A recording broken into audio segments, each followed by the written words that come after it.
আমরা ডট এবং ক্রস প্রোডাক্টের ফিজিক্যাল সিগনিফিক্যান্স একটু জেনে নেব। দেখো, ডট প্রোডাক্ট মানে কি, এ আর বি দুটো ভেক্টর আছে, হ্যাঁ। তো এদের মধ্যে যদি একটা অ্যাঙ্গেল থাকে কোণ থিটা, তাহলে সেক্ষেত্রে এ এর বি এর দিকের প্রজেকশন কত সেটা কিন্তু মেজার করবে এ ডট বি।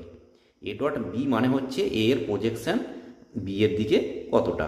দেখো, এর কোন কম্পোনেন্ট থাকছে বি এর দিকে, এ কস থিটা। তাহলে কি হচ্ছে, এ ডট বি মানে হচ্ছে কি এ বি কস থিটা, অর্থাৎ বি এর দিকে এ কস থিটা উপাংশটা আছে সেটা সিগনিফাই করছে। এবার এরই দুটো স্পেশাল কেস হচ্ছে কি, যদি এ আর বি পারপেন্ডিকুলার থাকে তাহলে এ ডট বি হচ্ছে কি মিনিমাম, সেটা হচ্ছে 0। আর যদি একই দিকে থাকলে কি হবে, এর এর কি হচ্ছে প্রজেকশনটা হচ্ছে ম্যাক্সিমাম। সেটা এ যদি বি এর দিকেই থাকে তাহলে কি হবে, এ পুরো এর প্রজেকশনটা বি এর দিকেই থাকছে, ম্যাক্সিমাম প্রজেকশন সেক্ষেত্রে। আর এ যদি পারপেন্ডিকুলার থাকে সেক্ষেত্রে কি হচ্ছে না, পারপেন্ডিকুলার